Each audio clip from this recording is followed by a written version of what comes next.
Number 1. Survivor 41 features a moment so convoluted and so complex that you can see the confusion at what is being explained on everyone's faces. Jeff states that this season, for the first time ever, everyone here has to earn the merge. Not that surviving the entire pre-merge, I guess, earn the merge. This is how you earn the merge. Basically, everyone is split into 2 different groups. One group will win a feast, the merge buff, and is told they will not have to participate for individual immunity and will be safe at tribal council when they all vote. Plus, 2 people in this group of people will draw gray rocks and have their fate decided by the winning team. Look at everyone's faces. Aren't they having fun? This brand new twist just thrown out of left field that's super complex. Why?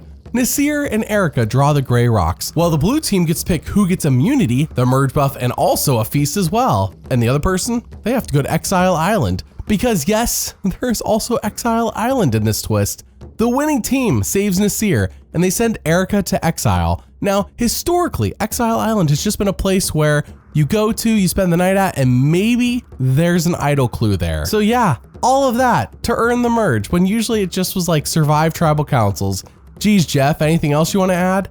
The answer is yes, it gets more complex. As when Erica is on Exile Island, Jeff shows up and says this. In sending you out here, what they didn't know is they gave you tremendous power.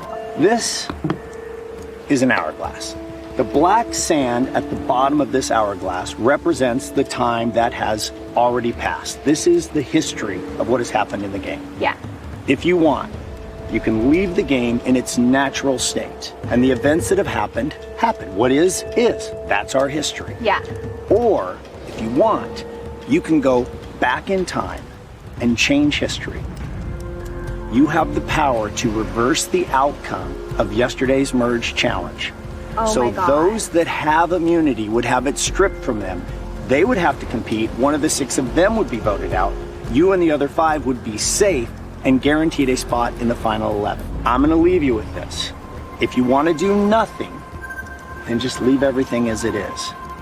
But if you want to make history by changing history, smash the hourglass. Oh my gosh. Bro, how is this even a choice to be made, and how is that even fair to the blue team, which includes Sydney? They won immunity, why is it going to be stripped away? So in case Jeff's explanation was too confusing, it all boils down to one decision for Erica. Think about it like this.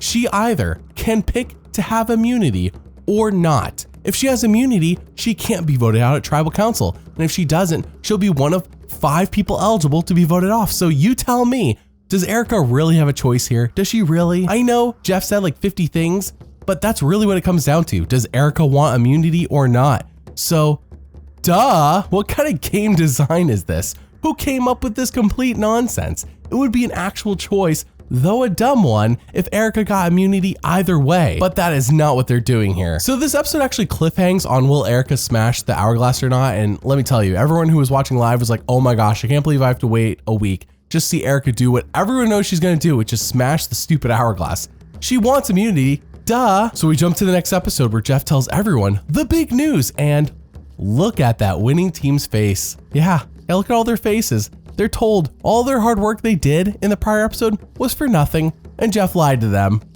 Bro, and to think this was edited down from the real response we heard really happened in behind the scenes interviews, because people were ticked. Ricard wins immunity, and 5 people who had immunity just the other day got stripped of it due to a flawed mechanic in Survivor introduced this season. Oh, one of them has to be voted out of the game even though they had immunity. So when they go to tribal and vote, which player that already had immunity but had it taken away through a flawed mechanic gets screwed by the show. 7th person voted out of Survivor 41.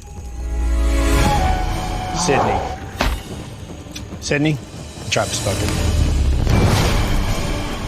Number 2, so we now jump to the next season, Survivor 42, filmed a mere few weeks after 41, so 41 hadn't aired yet. Survivor hadn't seen the response everyone had given them about the hourglass twist, but they had to have seen it with their own eyes before we ever saw it, right? They knew it was a flawed mechanic, something they couldn't do again. They saw how utterly ridiculous the hourglass twist was and decided to make some changes, correct? Actually, that is correct, they did make some changes. Jeff says we made 3 important changes this season. Okay, are you ready for them? He says they're important. 1 is that the players this time will be told in advance that Exile Island contains a game-changing twist. He will not tell them what the game-changing twist is, just that there is one. Okay, and 2 is that the winning team will be given the option to send one of their own to the island instead of someone who draws a gray rock. Okay, and he says this one. He actually led with this one. I'm putting it last. He says 3, the food is from Applebee's. Was that last one really important? Jeff said it was, so it must be. Just look at Lydia's reaction to the stuff Jeff says. Yep, same Lydia, same. That's my reaction as well. He even tells them the winning team is safe and will have immunity. Oh, so he's lying to them. Again. Roxroy and Lindsay draw the gray rocks. So Lydia and the rest of the orange team win immunity and the merge buff. By the way, we have now gone 40 seasons prior to 41 where winning immunity is winning immunity, like it's sacred. You don't just have it stripped away from you. So this is just absurd, the fact this choice is an option. It ruins the game. Lindsay has chosen to be safe, so Roxroy is sent to Exile Island, and please tell me that this time when Jeff explains the hourglass, it's a little bit different. The sand at the bottom represents time that has passed. Correct. History. Yes. You can leave things as they are. Right. Or you can go back in time and change history by reversing the outcome of the challenge. They would lose their buff, they would lose their immunity. You 6 would be safe, and one of those 6 would be voted out. Whoa. Dude, it's the same choice. Am I taking crazy pills? The question again is, does Roxroy want immunity or not? I mean, duh, of course he does. So obviously he makes the clear choice. Why didn't they just say Roxroy? Either way you get immunity. That would have made this an actual hard decision. Come on now.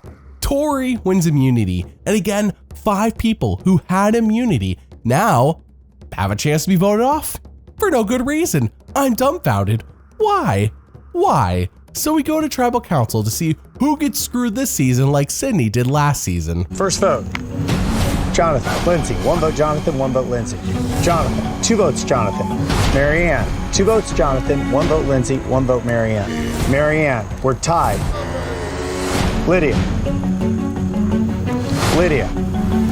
Lydia, that's 3 votes Lydia. Lydia, 7th person, voted out of Survivor 42. Lydia, that's 5, that's enough. Lydia, the tribe has spoken.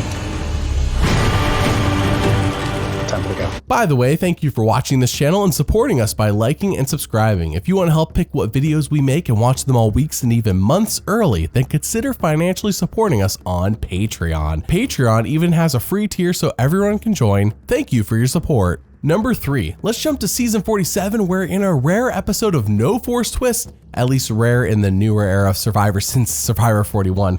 That's right, yeah, those dumb twists like the hourglass, they've toned them down, but there's just so many of them. The players actually get to play the game of Survivor here. You see, we are at the final 7, and there is a clear majority of 4 women plus Andy in charge. They are on track to be the final 5. Whereas Sam and Genevieve, what about Genevieve, are at the bottom and next to go. So when Sam wins the Italian Food Award, he takes Genevieve with him and also Andy. Why not? It seems like Andy this game just flips all the time. He might flip with them. Not that bringing him in gives them the numbers, they would still be down 4-3. Whatever. So while on said reward, Andy devises a plan. There is a 5-person alliance called the Underdog Alliance, and I've been voting with them. It's highly unrealistic we pull any of them. Oh, really? There is no chance. The goal is build suspicion that one of you has an idol. If we do that, they will be compelled to split the vote. Then all I have to do is swing my vote over to you guys, and we take out Rachel. It really is high time for me to go for broke. We have to milk the time that we have on the sanctuary to put together a very difficult mission. This is not simple. It's going to require thorough planning, a lot of stealth, and just pure execution. This is a reward with Italian food. I think Operation Italy is good. Yeah, I like that. Okay. That's the plan, to knock out Rachel at the final 7. Yeah. This is the biggest heist of season 47 of Survivor, and we're calling it Operation Italy. Hold on, Andy thinks he can have them all trick the other 4 into creating a 3-2-2 split and knock off the Kingpin Rachel? I mean, it's true that Rachel is seen to have the most win equity as of now. That's the right target, but this plan, sounds a bit too far-fetched to be executed. Well, when they all get back to camp, Sam plays like he's dead in the water, and he knows it. Andy plants the seed that he thinks Genevieve has an idol, and Genevieve herself is using an old expired idol that Sam had and updating it to look like a real one found in the post-merge game. She doesn't have a real idol, but maybe she can make this old one look like it still works. Will it work though? Well, she's gonna need to show it to someone in the majority 4 who, let's say, is naive, a bit easier to trick. So she briefly shows it to Teeny, notoriously bad at Survivor this season, who says, whoa, that's really an idol that Genevieve has. Nice. Unfortunately, Rachel wins immunity, so they can't vote her off. But instead, they want Caroline out, the next best thing. However, Rachel says, Andy, I know you're telling me that Genevieve has an idol, but what if her idol is bogus? Rachel, could you just like stop trying to ruin the fun, please? So they all vote, and If anybody has an advantage or an idol and you want to play it, now would be the time to do so. First vote, Sam. Genevieve, 1 vote Sam, 1 vote Genevieve. Caroline, we're tied. Sam, that's 2 votes Sam. Genevieve, we're tied again. Caroline, we're tied. 2 votes Sam, 2 votes Genevieve, 2 votes Caroline, 1 vote left. 12th person voted out of Survivor 47 and the 5th member of our jury. Caroline, need to bring me your torch? Caroline, the tribe has spoken.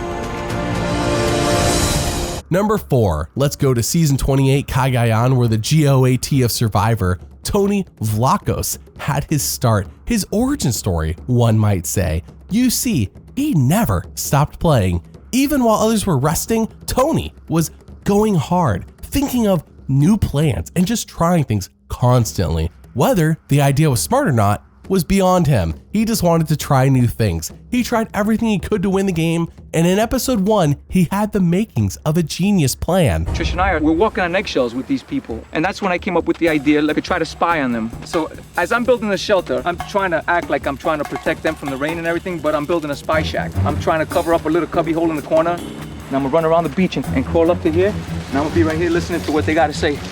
And I'm gonna hear everything. So whatever useless Cliff tells Weasel Woo, I'm gonna know crucial information. That's the key to this. It's not just small talk, it's gonna be big talk. My main target is Cliff, the lion, the pride. So in order to take over the pride, the other lion has to come in and kill that one. And then he has to kill the cubs. I have more brain than brawn. Little do they know. Does anything come out of that spy shack?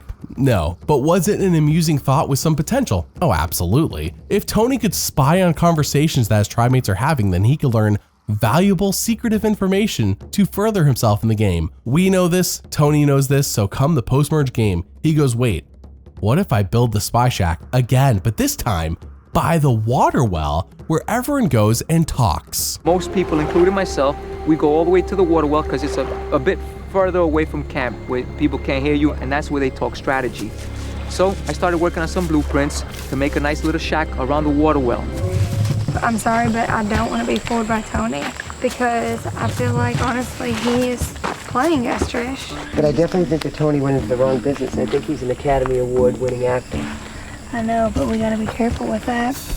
While I was doing my surveillance, I did hear Jeffra and Trish talking, and Trish said that Tony's gonna win an Academy Award for his acting skills. You know, he lied to my face. He wants to say that we have an alliance?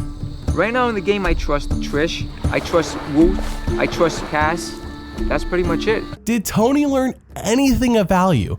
No, he already knew Jeffra was upset with him for blindsiding her ally in LJ, but was it fun to watch? Absolutely. How has no one else tried to build a spy shack since he did it? Number 5, let's stay in that same season and jump to the final 4. At this point, it is do or die for Spencer. He is the front runner to win, and all he needs to do is get to final tribal council and talk to the jury because they will award him the easy win. Heck, he is a master at puzzles, and this final 4 immunity ends in a puzzle. So when him, Woo and Tony, by the way, Woo and Tony not very good at puzzles so far, are at the puzzle, Cass is like a mile behind in the ocean. He has this in the bag, right? It is a complicated puzzle. You would expect nothing less 37 days into this game. No, Cass is good in puzzles, but she's lost a ton of time to Spencer, Woo, and Tony. Cass, slow and steady like she always does in puzzles. Cass never panics. You got it. You are right on there, honey. There you go. Cass now has the momentum. It's Cass and Spencer. Cass 2 pieces away from one of the biggest comebacks this season. Cass wins individual immunity. Incredible comeback. I have run out of superlatives to describe the amount of comebacks this season. Couldn't have come at a better time. But to lose to a brain-dead weasel like Cass, that's the most humiliating way I could have lost today. Yeah, the pressure really did Spencer in, and indeed, he is voted out at the next tribal council he attends. And upon arriving at Ponderosa, the place the jury lives at after being voted off, here's what they tell him. How you guys doing? Hey, gives me a spot. Awesome. Hoping you were hanging in there. We were pulling for you. Thanks. Last hope. That's not what I want to hear. So what mind-blowing moments in Survivor history should make it into the next video? Comment below and let me know. Thanks for watching, and doubly thanks for liking and subscribing. I'll see you all next time.